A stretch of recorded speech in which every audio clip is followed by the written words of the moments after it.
I have a goal of one day teaching the aspiring minds that will lead our nation and raise the following generation.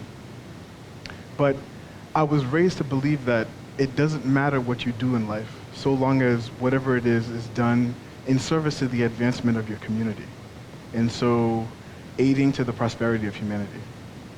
Live to serve, not to be served, my father always used to say. And so, while my goal is merely to teach, my purpose is to re-inspire thought into the minds of a generation that has seemingly lost the desire to utilize it. For quite some time now, I've been developing a personal philosophy, a philosophy which outlines the fundamental intrinsic elements of a prosperous life. And I've illustrated these elements on a tree-like chart which shows the hierarchical relationship that they share with one another. And I'll share that with you now, starting from the top, at which exists the height of experience in our lives, the greatest thing that we can come to know in our time here on earth. And that's love. But this love, however, isn't exclusive to romance, but open to any and all ways that it can be experienced.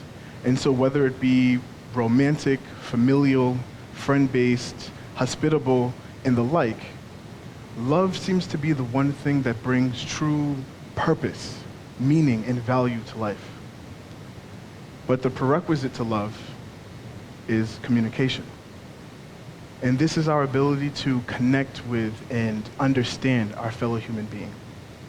Love can only be experienced through interaction, and communication is what allows us to do this. But then communication is split into two things. The first, philosophy or cognition, how we develop and understand our ideas. And lastly, language, how we express and share them. And so here's the chart here. And language and philosophy on the bottom are two interdependent elements, equally significant to the foundation of this philosophy.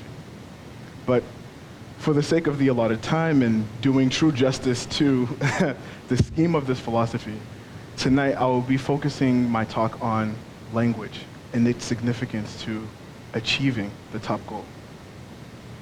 But in philosophy, whenever a term is being used frequently in discussion or in debate, definitions are very important to have set forth. So let's go over a couple, just to make sure that we're all on the same page. Dictionary.com defines language as the following: communication by voice in the distinctively human manner, using arbitrary sounds in conventional ways with conventional meanings. Speech, an incredibly scientific and tedious definition. So let's try one more for the sake of clarity. Webster puts it like this: language is the system of words or signs that people use to express thoughts and feelings to each other. It's a lot more straightforward of a definition. Now, while these two definitions do justice to the practical use of language and how it exists in our day-to-day lives, it doesn't seem enough to cite merely that. And so for my purposes, when you hear the word language, I would like for you to understand it as the following. My definition is just a little different. Language is any outlet through which we can communicate and come to understand one another, with understanding being a necessary condition under that definition. Okay? So with that being said, my theory is as follows. Language can be detrimental to the prosperity of humanity. The cultivation of language has been incentivized by a need to understand. A need to understand one's surroundings and reality, but more importantly, for one to understand their relationship to their surroundings and reality. Through language, we can assign title to all that exists within our realm of perception, so that we can refer back to it when having to communicate with others. This, in and of itself, expresses how important language actually is, because it's our sole tool to communicate with one another. The point is to convey that language is imperative, yes, but that the lack of its cultivation, meaning strengthening it, can actually lead to it being detrimental to our flourishing. So, in today's world, We live in a society where there is a mass abbreviation of everything, okay? Language dwindles because of a desire for things to be conveniently comprehensible. And so in turn, society suffers. And the reason why we've abbreviated all of these things is for the sake of communicating universally understood ideas globally.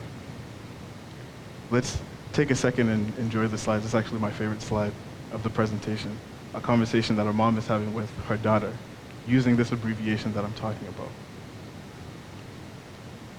We've abbreviated our words and phrases, lessening the amount of words that we use, and that has lowered the standard for the wealth of diction necessary to be able to communicate ideas with others. Technology specifically is motivated by this very idea. And so what I mean by that is that we look for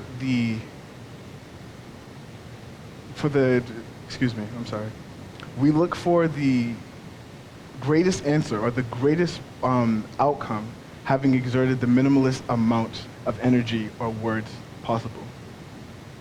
Now, while this is a good case for technology, this philosophy has bled over into our communication. But unlike what is the case with technology, this doesn't lead to a beneficial end. And our history has shown that.